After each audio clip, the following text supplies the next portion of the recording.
It's one of the most important inventions in history.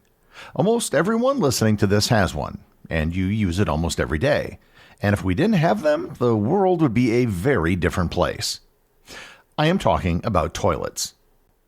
It isn't something we like to talk about in public, but the sanitary removal of waste has been one of the critical components allowing the development of the world we know today. Learn more about the history of toilets and how this simple invention helped shape the modern world on this episode of Everything Everywhere Daily.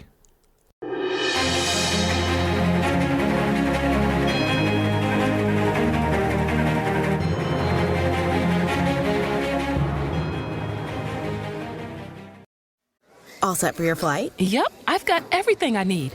Eye mask, neck pillow, T-Mobile, headphones. Wait, T-Mobile? You bet. Free in-flight Wi-Fi. 15% off all Hilton brands. I never go anywhere without T-Mobile. Same goes from a water bottle, chewing gum, nail clippers, okay, passport. I'm gonna leave you to it. Find out how you can experience travel better at T-Mobile.com/travel. Qualifying plan required. Wi-Fi were available on select U.S. airlines. Deposit and Hilton Honors membership required for 15% discount. Terms and conditions apply.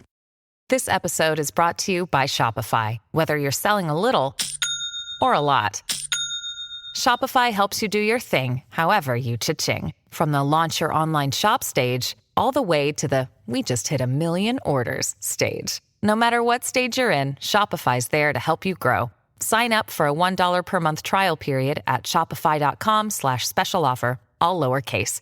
That's shopify.com/special offer. Before I get too far, I need to acknowledge that many of you right now are chuckling or snickering at the subject of this episode, the toilet. Or as you might know it better, the loo, bog, john, water closet, potty, commode, lavatory, etc. You get the idea. While I understand the humor, you also must admit just how vitally important toilets are. And if you doubt it, consider this. Of all the things in your house, how many would you get rid of before you got rid of your toilet? Television? That's an easy one. A bed? Probably you could still sleep on the floor. Refrigerator? You can always eat out or get food that doesn't require refrigeration. In fact, toilets are so necessary, it is hard to even think of a modern home without one. And if you live in a city, it would be almost impossible. In a previous episode, I discussed sewers. Sewers were an innovation that made large cities livable. They allowed waste to be flushed out of a city, usually into a river. Cities were incredibly proud of their sewers, and rightly so. The same sewers built in ancient Rome are still in use today. Sewers were very important, to be sure, but if you remember back to that episode, you still had to deal with waste at its source. In many places, people used chamber pots, which required the manual removal of waste. It was extremely unhygienic, and the chamber pots were often just emptied into the street. When I mention toilets, you probably think of a modern flush toilet. However, despite many urban legends, the flush toilet wasn't invented by a single person. It was something that evolved over time and was the result of multiple innovations over the centuries. The earliest things that functioned similarly to a toilet could be found in the ancient world. And by this, I mean a system of removing waste at the source and then taking it away via flowing water. Some of the earliest evidence of using a hydraulic system to remove waste was found in the settlement of Skara Brae in the Orkney Islands in the far north of Britain. These were dated back about 5,000 years and weren't toilets per se, but there was evidence of using flowing water for sanitation purposes. The first known sanitation systems, including rudimentary flush toilets, were found in ancient cities in the Indus Valley Civilization located in modern-day Pakistan and northwest India over 4,000 years ago. These were really just holes that could be used either as a toilet or for general waste disposal. When something was put into the hole, it would then be flushed away by a jug of water, either into a cesspool or a larger drainage system. The Palace of Knossos on the island of Crete had advanced plumbing systems, including toilets with a system of flowing water in the palace that would wash waste out to a nearby river, and these have been dated back about 3,000 to 3,500 years. Very recently, a discovery was made in Xi'an, China, which provides evidence of an early type of waste removal system using water. It's believed that the system was used in the home of a wealthy person. But probably the best known ancient toilets were those used by the Romans.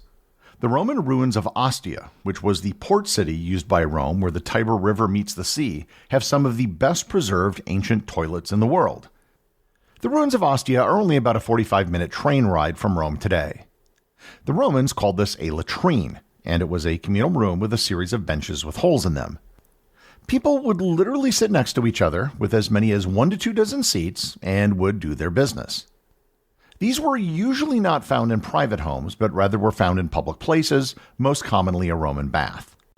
Below each seat, there was constantly running water, which would wash the waste away. And if you're wondering how they cleaned themselves afterwards, they used a sponge on a stick, which was shared communally. Yeah.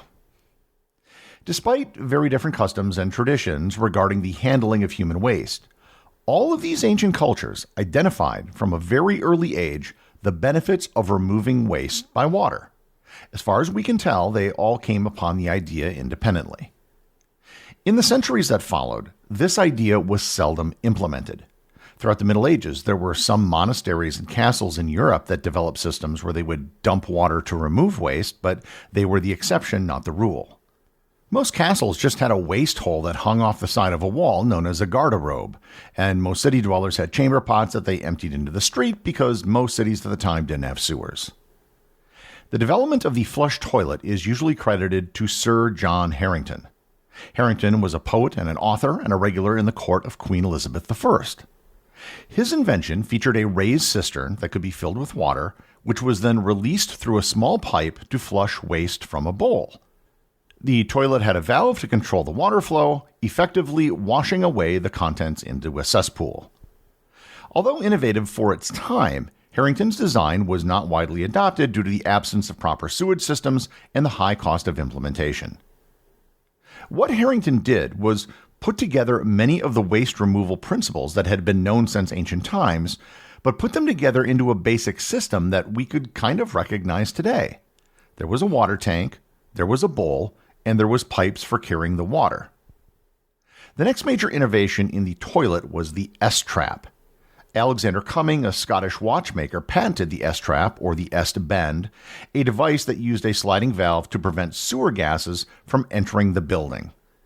This was obviously a very important advancement, as without it, the pipes connecting a toilet would simply be a conduit for sewer gases to enter a home. In the late 19th century, the British inventor Thomas Crapper had 2 important inventions related to the toilet.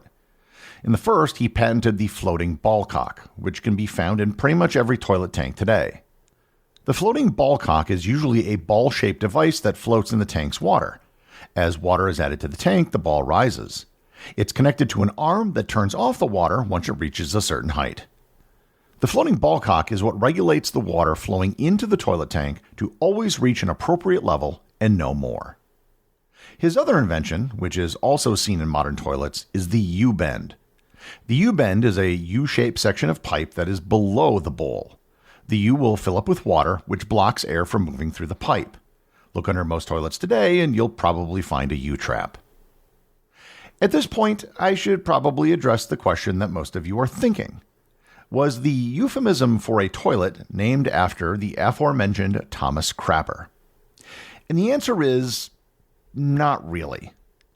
The use of the slang term crap or crapper predates the birth of Thomas Crapper. The term was used at least as early as the Middle Ages and probably comes from the Dutch word krappen or the French word crap. The original term had nothing to do with body waste. That being said, the Thomas Crapper Company did make porcelain toilets with the word crapper prominently displayed, so the name might have reinforced the already existing phrase. The first known written association of the term with human waste was first recorded in 1846 when Thomas Crapper was only 10 years old. And while I'm at it, does the slang term John come from Sir John Harington? The answer is probably not, but definitely not. It is a reference that goes back to the 16th century, roughly around the time that John Harington was alive. But it may also come from the term Jake's, which was short for Jake's house. And a Jake house would have been an outhouse, and a Jake was just a term for a country bumpkin or a yokel. In yet another story, the term John may have come from Harvard University. The 1734 college regulations refer to a toilet as a cuz-john.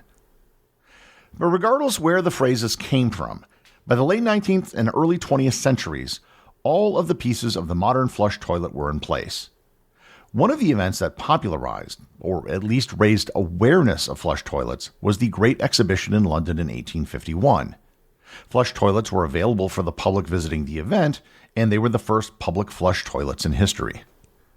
However, adoption was still slow. Despite increased awareness, flush toilets required sewer systems and indoor plumbing to be effective. By the end of the 19th century, indoor plumbing was far from widespread.